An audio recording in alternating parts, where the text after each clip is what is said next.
चलिए आज हम लोग यूनिट 0 स्टार्ट कर रहे हैं। यूनिट 0 की पढ़ाई करने वाले हैं हम लोग। तो जैसा कि पिछले इंट्रोडक्शन क्लास में हम लोग देखे थे कि जो कोर्स का मॉड्यूल है वो दो पार्ट में कैटेगराइज किया गया है। एक है हम लोगों का इन्वेस्टर मॉड्यूल और दूसरा है हम लोगों का ट्रेडर मॉड्यूल। तो अभी हम लोग क्या करने वाले हैं, इन्वेस्टर मॉड्यूल से शुरुआत करने वाले हैं। यूनिट 00 जिसका नाम है need of investment and different investment avenues. मैंने पहले ही कहा था कि यह जो कोर्स है बिल्कुल बेसिक टू एडवांस है। मुझे नहीं पता आपको शेयर मार्केट में काम करने का कितना अनुभव है या नहीं है। मैं यह मान के चल रहा हूं कि आप लोग बिल्कुल 0 लेवल पे खड़े हैं। मैं बिल्कुल स्क्रैच से आपको सिखाने का प्रयास कर रहा हूं। ठीक है, तो हो सकता है इस क्रम में आपको कुछ कुछ ऐसे कॉन्सेप्ट से भी पाला पड़े जो कि हो सकता है पहले से जानते हो। तो कृपया धैर्य बना के रखिएगा, कुछ ना कुछ नया सीखने को जरूर मिलेगा। तो ये यूनिट 0 हम लोग चलिए शुरू करते हैं। चलिए इसके अंतर्गत हमारा पहला टॉपिक है सेविंग वर्सेस इन्वेस्टमेंट, कि सेविंग क्या होती है और इन्वेस्टमेंट क्या होती है। देखिए ये लिटरेचर यहाँ पे लिखा हुआ है, मैं ये पीडीएफ भी आप लोगों के साथ शेयर कर दूंगा। मैं बस हिंदी में इन सब का सरलार्थ भावार्थ आप लोगों को समझा देता हूँ। सरलतम भाषा में कोशिश करूंगा कि आप सभी लोग समझ जाएं। जहां डाउट हो आप लोग बताइएगा, पूछिएगा। और बाकी जो ज्यादा डिटेल स्टडी करना हो तो आप लोग ये लिटरेचर जरूर पढ़िएगा। हर टॉपिक का ऑलमोस्ट स्टडी मटेरियल आपको दिया जाएगा पीडीएफ के फॉर्म में, तो आप लोग उसे अपने पास सेव करके रख सकते हैं फ्यूचर रेफरेंस के लिए। और क्लास के साथ साथ आप लोग पढ़ते चलेंगे तो ज्यादा बेटर रहेगा। और स्टडी मटेरियल देने का ये मतलब नहीं है कि आपको नोट्स नहीं बनाना है। बहुत सारे ऐसे टॉपिक होंगे जिनका कि स्टडी मटेरियल प्रोवाइड करना पॉसिबल नहीं है, तो वहां पे आपको नोट्स की कमी महसूस होगी कि काश मैंने नोट्स बनाया होता तो ज्यादा बेटर होता।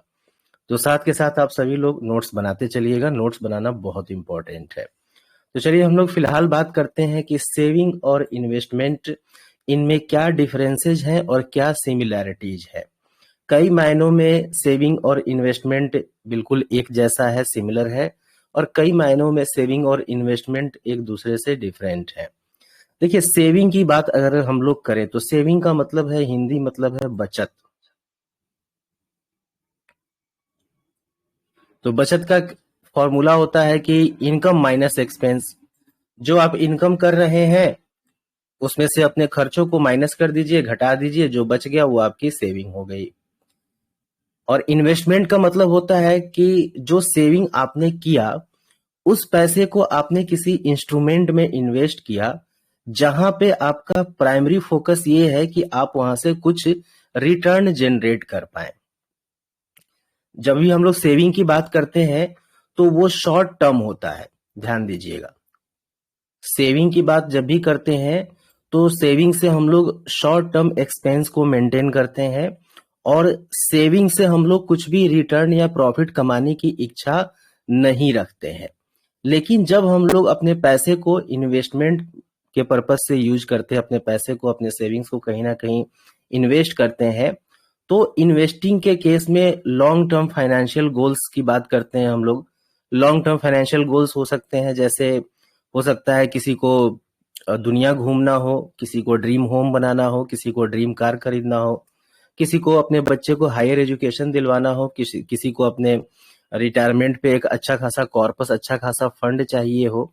तो ये सब जो है लॉन्ग टर्म फाइनेंशियल गोल्स में काउंट किए जाते हैं।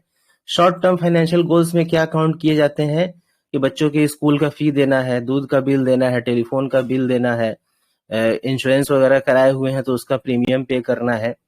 तो ये जो बिल्स वगैरह होते हैं नॉर्मली ये शॉर्ट टर्म गोल्स में काउंट किए जाते हैं। तो सेविंग का मतलब है कि पैसा हम लोग सेव करके रखे होंगे, शॉर्ट टर्म गोल्स अचीव करेंगे उससे, और जो पैसा हम लोग सेविंग के रूप में इकट्ठा कर रहे हैं उस पर हम लोग कोई प्रॉफिट या रिटर्न कमाने की इच्छा नहीं रखते हैं। लेकिन जब बात इन्वेस्टिंग की आती है तो उससे हम लोग अपने लॉन्ग टर्म फाइनेंशियल गोल्स को अचीव करने की कोशिश करते हैं, और वहां पे हम लोग अपने इन्वेस्ट किए गए अमाउंट पे कुछ रिटर्न, कुछ प्रॉफिट कमाने की भी इच्छा रखते हैं। साथ ही साथ जब हम लोग इन्वेस्टिंग करते हैं, प्रॉफिट कमाने की इच्छा रखते हैं, तो वहां पे ऑटोमेटिक रिस्क भी जुड़ जाता है। किस चीज का रिस्क? पैसा गंवाने का रिस्क। जब हम लोग रिटर्न की अपेक्षा कर रहे हैं तो हो सकता है कि वहां पे रिस्क भी एसोसिएटेड हो, तो इस चीज को इग्नोर नहीं करना है। तो सेविंग का मतलब हो गया कि हम लोग income minus expense equal to saving, और उससे शॉर्ट टर्म गोल्स को अचीव करना है। और सेविंग के केस में हमें रिटर्न की उम्मीद नहीं है, जबकि सेविंग किए गए पैसे को यदि कहीं किसी इंस्ट्रूमेंट में इन्वेस्ट कर रहे हैं तो उससे लॉन्ग टर्म फाइनेंशियल गोल्स को अचीव करेंगे हम लोग।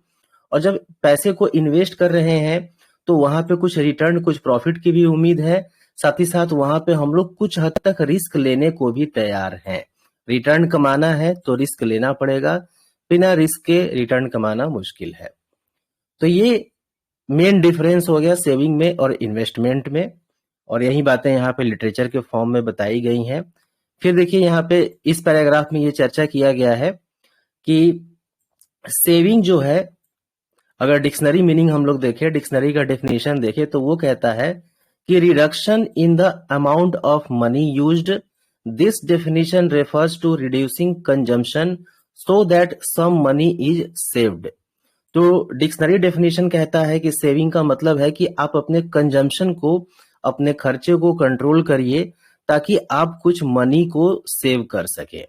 और ये जो सेव किया गया मनी है, it is this saved money that can be invested. और जो मनी आप सेव कर रहे हैं उसी मनी को आप फर्दर इन्वेस्ट करेंगे। इसका मतलब क्या हुआ? In other words, saving and investing are not to be considered as two completely different things but two steps of the same process. यानी कि सेविंग और इन्वेस्टमेंट दो बिल्कुल ही अलग अलग चीजें नहीं है, बल्कि दोनों एक ही प्रोसेस के दो अलग अलग स्टेप हैं। In order to invest money one needs to save first. अगर आप पैसे को इन्वेस्ट करना चाहते हैं तो पहले आपको पैसा बचाना होगा, तभी आप पैसे को इन्वेस्ट कर पाएंगे। तो ये सेविंग और इन्वेस्टमेंट का तुलनात्मक अध्ययन है। आई होप ये समझ में आया होगा आप लोगों को। आइए हम लोग नेक्स्ट टॉपिक पे आते हैं, नेक्स्ट स्लाइड पे आते हैं। ये है टॉपिक की व्हाई शुड वी इन्वेस्ट। आखिर हम लोगों को इन्वेस्ट क्यों करना चाहिए? अब देखिए, अलग अलग लोगों के अलग अलग रीजन हो सकते हैं, लेकिन अगर समराइज करने की कोशिश की जाए, कुछ स्टैंडर्ड आंसर बनाने की कोशिश की जाए कि इन्वेस्टमेंट के रीजन क्या क्या हो सकते हैं, तो स्टैंडर्ड आंसर निकल के आता है कि टू बीट इन्फ्लेशन, यानी कि महंगाई को बीट करना इन्वेस्टिंग का प्राइमरी गोल है, प्राइमरी रीजन है। To achieve financial goals. Financial goals just पिछले स्लाइड पे हम लोग देख चुके हैं कि शॉर्ट टर्म फाइनेंशियल गोल्स होते हैं, लॉन्ग टर्म फाइनेंशियल गोल्स होते हैं। तो जो भी फाइनेंशियल गोल्स हैं उन्हें अचीव करने के लिए भी इन्वेस्टिंग हम लोग करते हैं। To create wealth with the help of compounding effect. Compound interest के बारे में हम लोग पहले सुने हैं, हाई स्कूल में इसके न्यूमेरिकल्स भी सॉल्व किए हैं। अगर कंपटीशन की तैयारी किए होंगे तो वहां भी इसके कई सारे न्यूमेरिकल्स हम लोग तैयार किए होंगे।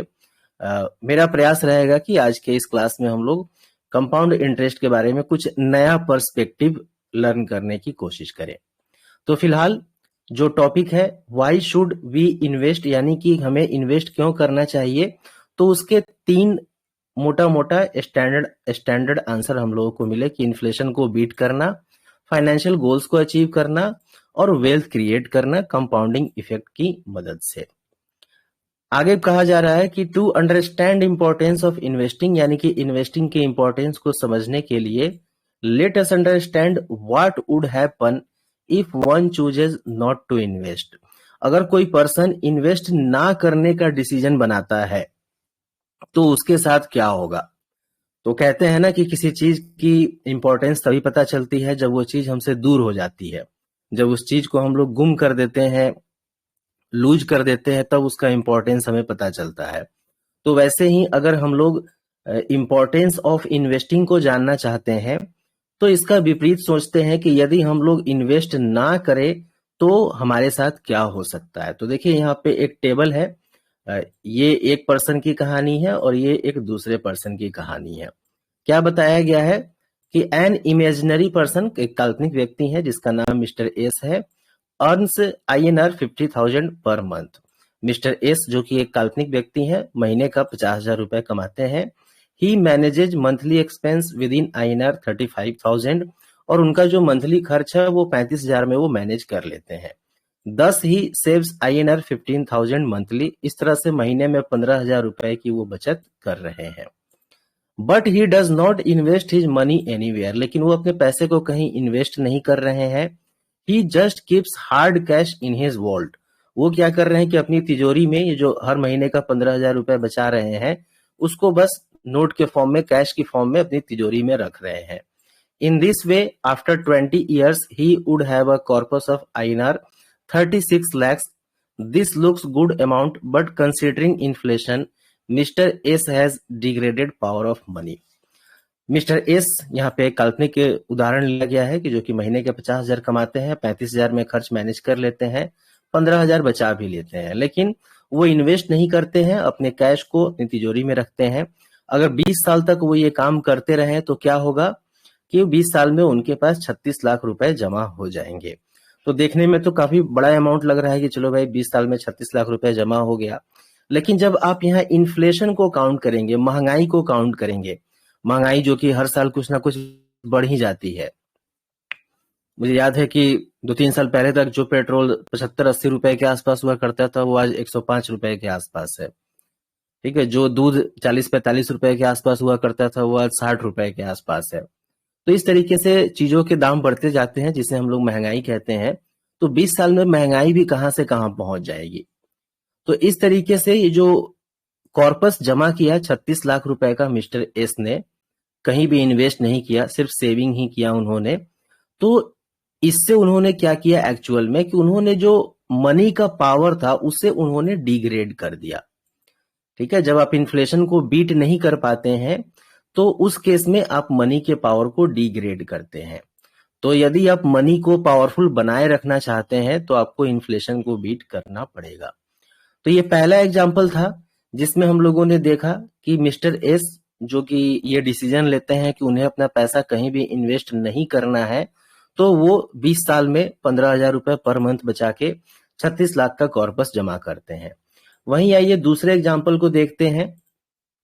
यहाँ पे भी एक इमेजिनरी पर्सन है मिस्टर आई, जो कि महीने का 50,000 कमा रहे हैं और उनका जो मंथली खर्च है वो 40,000 रुपए है। ठीक है, मिस्टर एस तो 35,000 में ही मैनेज कर रहे थे, थोड़े हो सकता है कंजूस टाइप के होंगे, और मिस्टर आई जो है 50,000 कमाते हैं, 40,000 रुपए खर्च करते हैं हर महीने और मात्र 10,000 रुपए ही बचा पाते हैं। लेकिन एक समझदारी भरा काम वो क्या करते हैं कि he invest his money in a financial instrument where he gets a compounded return of 12% per annum. वो किसी ऐसे फाइनेंशियल इंस्ट्रूमेंट में अपने पैसे को जमा करते हैं जहां पे उन्हें सालाना 12% का रिटर्न या इंटरेस्ट मिलता है। ठीक है, अब हो सकता है कि आपको अभी ऐसे इंस्ट्रूमेंट का नाम न पता हो जो कि सालाना आपको 12% का रिटर्न दे पाए। ठीक है, लेकिन क्लास में बने रहिए, आपको पता चलेगा कि ऐसे इंस्ट्रूमेंट अवेलेबल हैं जो सालाना 12 या 20% का भी रिटर्न इजी वे में दे सकते हैं। बहुत इजी तो नहीं कहूंगा, लेकिन हाँ थोड़ा सा कुछ ट्रिक लगाना पड़ेगा, दिमाग लगाना पड़ेगा, तो 20% सालाना का रिटर्न आ सकता है और ये कोई गारंटेड नहीं है, एक्सपेक्टेड है। खैर चलिए 12% ही मानते हैं कि 10,000 रुपए महीने का बचा रहे हैं और उसे ऐसे इंस्ट्रूमेंट में इन्वेस्ट कर रहे हैं जहां पे सालाना 12% का उन्हें रिटर्न मिल रहा है।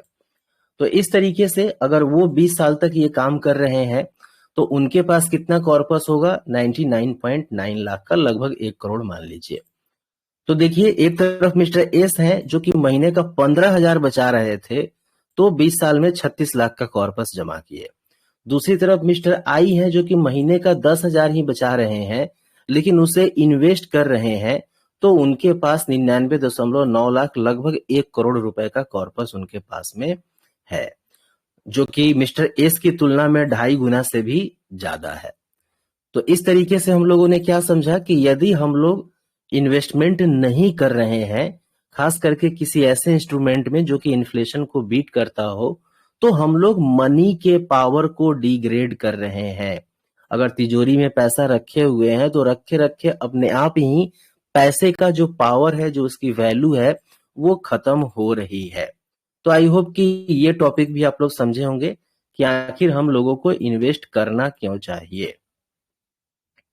आइए अगले टॉपिक पे आते हैं, पावर ऑफ कंपाउंडिंग, जिसकी हम लोग अभी तक चर्चा कर चुके। और बचपन में भी हम लोग इसके रिगार्डिंग बहुत सारे न्यूमेरिकल्स बनाए हैं। ये पावर ऑफ कंपाउंडिंग का फॉर्मूला है। पावर ऑफ कंपाउंडिंग का साधारण मतलब क्या होता है बोलचाल की भाषा में? बोलचाल की भाषा में सिंपल मतलब है कि अर्निंग इंटरेस्ट ऑन इंटरेस्ट, ब्याज के ऊपर ब्याज कमाना ही कंपाउंड इंटरेस्ट है, पावर ऑफ कंपाउंडिंग है। ठीक है, हम सभी लोग चाहते हैं कि यदि हमें इंटरेस्ट पे करना पड़े तो हम लोग सिंपल इंटरेस्ट पे करें, और यदि हमें इंटरेस्ट अर्न करना हो तो हमें कंपाउंडेड इंटरेस्ट अर्न हो। ये हम लोग चाहते हैं, लेकिन होता हमारे साथ उल्टा है। ठीक है, जब हमें पे करना होता है तो हम लोग कंपाउंडेड पे करते हैं, जब अर्न करना होता है तो हम लोग सिंपल इंटरेस्ट अर्न करते हैं। तो कंपाउंडिंग का मतलब है इंटरेस्ट के ऊपर इंटरेस्ट अर्न करना, यानी कि जो पैसा आपने इन्वेस्ट किया उस पैसे के ऊपर तो इंटरेस्ट मिल ही रहा है, और जो इंटरेस्ट मिला वो भी कुछ पैसा अर्न करके दे रहा है। इसको हम लोग कंपाउंडिंग कहते हैं, कंपाउंड इंटरेस्ट कहते हैं। ये फॉर्मूला आई थिंक आप लोग परिचित होंगे इससे। तो इस स्लाइड में यही बात बताई गई है। अगले स्लाइड पे आते हैं। यहां से हो सकता है कुछ नया पर्सपेक्टिव आप लोगों को मिलेगा। पावर ऑफ कंपाउंडिंग को दुनिया का 8वां अजूबा कहते हैं। वैसे तो दुनिया में सर्टिफाइड अजूबे 7 ही हैं, ठीक है, लेकिन ये अल्बर्ट आइंस्टाइन साहब का स्टेटमेंट है, मेरा स्टेटमेंट नहीं है। और इनके बारे में आप सभी लोग जानते होंगे कि महान फिजिसिस्ट रहे थे, ये बहुत बड़े विद्वान थे। और इनका स्टेटमेंट है कि ये जो कंपाउंडिंग है, पावर ऑफ कंपाउंडिंग, ये दुनिया का 8वां अजूबा है, द 8th वंडर। वो क्या कहते हैं इसके बारे में कि compound interest is the 8th wonder of the world, he who understands it earns it, he who does not page it. जो कंपाउंडिंग को समझ गया वो इसे अर्न करता है, और जो इसको नहीं समझा, जो इसके इंपॉर्टेंस को नहीं जाना, वो जीवन भर इसको पे करता रहता है। कंपाउंडिंग दुनिया का 8वां अजूबा है। ठीक है, अजूबा कहने का मतलब कुछ ऐसी चीजें, कुछ ऐसी घटनाएं जिसके बारे में आप कल्पना नहीं किए हो, लेकिन वो भी घटित हो रही है। पावर ऑफ कंपाउंडिंग के संदर्भ में ही एक और ग्राफ, आपको एक और चित्र दिखाया जा रहा है। इस चित्र में क्या दिखाया गया है? मिस्टर वॉरेन बफे, जो कि लीजेंडरी इन्वेस्टर हैं, बार बार उनका नाम आ रहा है हम लोगों की क्लास में और आएगा आगे भी, क्योंकि हम लोग जिस फील्ड में है, इस फील्ड के महापुरुष मिस्टर वॉरेन बफे हैं, और भी कई सारे लोग हैं। तो उन लोगों ने जो रास्ता बनाया है, सिंपली अगर उन रास्ते को भी हम लोग फॉलो कर ले तो हमारी नैया पार हो जाएगी। इस चित्र में, इस ग्राफ में क्या दिखाया गया है कि जब मिस्टर वॉरेन बफे 15 साल के थे तो उनका जो नेट एसेट था, इन्वेस्टमेंट वैल्यू, वो $6,000 के आसपास था। जब उनकी उम्र 30 साल की हुई तो उनका नेट एसेट $1 मिलियन का हो गया। 43 की एज में 34 मिलियन, 53 की एज में 620 मिलियन, 66 ईयर्स की एज में 17 बिलियन, 85 ईयर्स की एज में 62 बिलियन। ठीक है, ये थोड़ा सा पुराना डाटा है। रिसेंटली अगर हम लोग बात करें तो वर्तमान में मिस्टर वॉरेन बफे सर लगभग 94 साल के हैं, और अप्रैल 2025 का डाटा यदि हम लोग देखें, रिसेंट का ही, तो उनका जो नेट वर्थ है आज के डेट में वो 162 बिलियन का है। तो सोचिए कि जब वो 15 साल के थे तो उनके पास $6,000 का एसेट था, और आज जब वो 94 ईयर्स के हो चुके हैं तो $162 बिलियन का उनके पास नेट वर्थ है, इतना एसेट उनके पास है। तो उन्होंने ये जो एसेट क्रिएट किया है, और आप ग्राफ भी देखिए किस तरीके से यहां से लेकर के अगर यहां तक आप देखेंगे तो आपको ग्राफ में कुछ खास बढ़त देखने को नहीं मिलेगी। हालांकि एब्सोल्यूट नंबर में ये बहुत बड़ी बढ़त है। $6,000 से स्टार्ट करके $17 बिलियन तक पहुंचना, या $620 मिलियन तक पहुंचना, ये अपने आप में ही बहुत बड़ा अचीवमेंट है, बहुत मीनिंगफुल बात है। लेकिन अगर ग्राफ को भी देखें तो यहां से यहां तक कुछ खास हमें ग्रोथ नजर नहीं आ रही है। लेकिन अचानक से यहां आप देखेंगे कि ग्राफ में अपवर्ड स्लोप काफी तेज हो गया है, काफी स्ट्रीप हो गया है। और यदि 94 वाला भी हम लोग यहाँ पे ऐड कर दे तो ये ग्राफ और भी ज्यादा स्ट्रीप हो जाएगा। तो ये जो ग्रोथ आप देख रहे हैं ना, इसको हम लोग एक्सपोनेंशियल ग्रोथ कहते हैं, और ये एक्सपोनेंशियल ग्रोथ अचीव होता है पावर ऑफ कंपाउंडिंग की वजह से। पावर ऑफ कंपाउंडिंग को आठवां अजूबा कहने का रीजन यही है कि इसका इफेक्ट जो है वो एक्सपोनेंशियल होता है और स्टार्टिंग कुछ टाइम तक आपको इसका इफेक्ट दिखेगा ही नहीं। अगर इसका इफेक्ट आपको देखना है तो थोड़ा लंबा समय तक वेट करना होगा, तब आपको इसका इफेक्ट दिखेगा जबरदस्त वाला। तो ये ग्राफ है कि मिस्टर वॉरेन बफेट सर का जो इन्वेस्टमेंट वैल्यू है वो किस तरीके से ग्रो किया है और खुद मिस्टर वॉरेन बफेट क्या कहते हैं अपने वेल्थ के संदर्भ में। आइए उसे देखते हैं कि my wealth has come from a combination of living in America, some lucky genes and compound interest. तो वो खुद कहते हैं कि उन्होंने ये जो वेल्थ क्रिएट किया है उसका क्रेडिट वो तीन चीजों को देते हैं। पहला, लिविंग इन अमेरिका, क्योंकि वो अमेरिका में रहते हैं तो पहला क्रेडिट इसे देते हैं। सम लकी जीन्स, तो अपने माता पिता को वो क्रेडिट दे रहे हैं। एंड कंपाउंड इंटरेस्ट, तीन चीजों को उन्होंने क्रेडिट दिया है जिसमें से एक फैक्टर कंपाउंड इंटरेस्ट भी है। तो जस्ट अभी थोड़ी देर पहले हम लोग देखे कि दुनिया के महान फिजिसिस्ट मिस्टर अल्बर्ट आइंस्टाइन साहब, उन्होंने क्या कहा था कि ये जो पावर ऑफ कंपाउंडिंग है, कंपाउंड इंटरेस्ट है, ये दुनिया का आठवां अजूबा है। और इन्वेस्टिंग की दुनिया के बेताज बादशाह मिस्टर वॉरेन बफेट सर, वो अपने वेल्थ क्रिएशन के बारे में क्या कहते हैं कि उनका जो वेल्थ क्रिएट हुआ है उसमें कंपाउंड इंटरेस्ट का बहुत बड़ा योगदान रहा है। तो दैट मीन्स यहां से कंक्लूजन क्या निकलता है कि यदि हम भी कुछ बड़ा पैसा इन्वेस्टिंग से अर्न करना चाहते हैं तो हमें भी पावर ऑफ कंपाउंडिंग को एक्सेप्ट करना होगा, उसे यूज करना होगा। इसका कंक्लूजन यहां तक ये निकला। अब आइए पावर ऑफ कंपाउंडिंग को हम लोग दो प्रश्नों के माध्यम से समझने का प्रयास करते हैं और सभी लोग ध्यान से समझिएगा क्योंकि ये प्रश्न आप सभी लोगों के लिए है और आंसर आप ही लोगों को बताना है। तो पहला प्रश्न है कि there is a small virus in a large jar. और ये कोई नया प्रश्न नहीं है, आई होप आप सभी लोगों ने कहीं ना कहीं किसी माध्यम से इन प्रश्नों को देखा होगा, सुना होगा, समझा होगा, ठीक है। लेकिन इस कॉन्टेक्स्ट में इसे एक्सप्लेन करना जरूरी है ताकि हम लोग कंपाउंडिंग के पावर को, कंपाउंड इंटरेस्ट को, उसके इंपॉर्टेंस को समझ सकें। तो पहला प्रश्न है कि एक लंबा सा जार है, बर्तन है, जिसमें एक छोटा वायरस रखा गया है। The virus doubles itself every minute. उस वायरस की खूबी क्या है कि हर मिनट में वो डबल हो जाता है।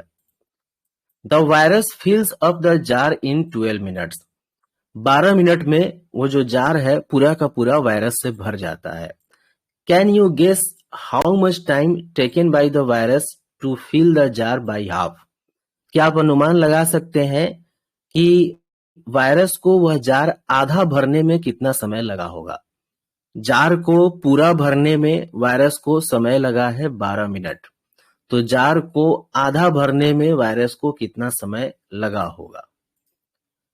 बताइए आप लोग, एनीबॉडी आप में से अगर कुछ कहना चाहते हैं इसके आंसर के संदर्भ में, अगर आप लोग इसका आंसर बताना चाहते हैं तो बता सकते हैं।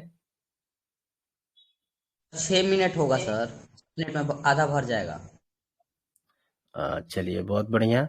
और मुझसे भी जब पहली बार ये सवाल पूछा गया था तो मैंने भी 6 मिनट ही इसका आंसर दिया था। और यही बात है कि हम लोग पावर ऑफ कंपाउंडिंग को ना सिर्फ न्यूमेरिकल बनाते ही रह गए, इसे कभी दिल से समझने का प्रयास नहीं किए, ठीक है। वायरस की खूबी क्या है कि वो हर मिनट खुद को डबल करता है, ठीक है, और 12 मिनट लगते हैं जार को पूरा भरने में। तो उस जार को आधा भरने में 6 मिनट नहीं बल्कि 11 मिनट लगेगा। रीथिंक कीजिए इसको, आपको पता चलेगा कि स्टार्टिंग में सिंपल कैलकुलेशन के थ्रू हम लोगों को लगता है कि 12 मिनट में पूरा भरता है तो 6 मिनट में आधा भर जाएगा। वो कॉन्सेप्ट यहाँ एप्लीकेबल नहीं होगा। वायरस हर मिनट खुद को डबल कर रहा है। तो ये जार है, आधा भरा हुआ है। अब आधा से ये पूरा सिर्फ 1 मिनट टाइम लगेगा क्योंकि ये डबल कर रहा है ना हर मिनट, ठीक है। तो पूरा भरने में 12 मिनट लगा तो आधा भरने में 11 मिनट लगेगा, ठीक है। और यही है पावर ऑफ कंपाउंडिंग कि जिस काम को होने में 12 मिनट लगा अगर आप 11वें मिनट तक उसे वॉच करेंगे तो आपको लगेगा कि अरे बहुत खत्म वायरस है ये तो। ठीक है, सुने थे कि हर मिनट खुद को डबल नहीं करता रहता है, और 10 मिनट बीत गए, 11 मिनट बीत गए, अभी तक तो आधा ही भरा है या आधा भी नहीं भरा है। ठीक है, लेकिन जब ऐसा फील हो ना तो थोड़ा देर और पेशेंस के साथ वेट करिए और फिर देखिए कि पावर ऑफ कंपाउंडिंग क्या चीज है। तो आई होप आप लोग समझे होंगे, पावर ऑफ कंपाउंडिंग को देखने का, सीखने का, समझने का एक नया पर्सपेक्टिव मिला होगा। ठीक है, अभी और भी क्लास में इस तरीके के पर्सपेक्टिव मिलते रहेंगे। तो याद रखिएगा, इस प्रश्न का सही उत्तर होगा 11 मिनट, ना कि 6 मिनट। यहाँ पे एक एक नियम नहीं लगेगा, कॉमन सेंस लगाइए, कंपाउंडिंग के दृष्टिकोण से सोचिए, तो आपको पता चलेगा कि जो वायरस एक जार को 12 मिनट में भर रहा है, उसे उस जार को हाफ भरने में 11 मिनट लगेंगे।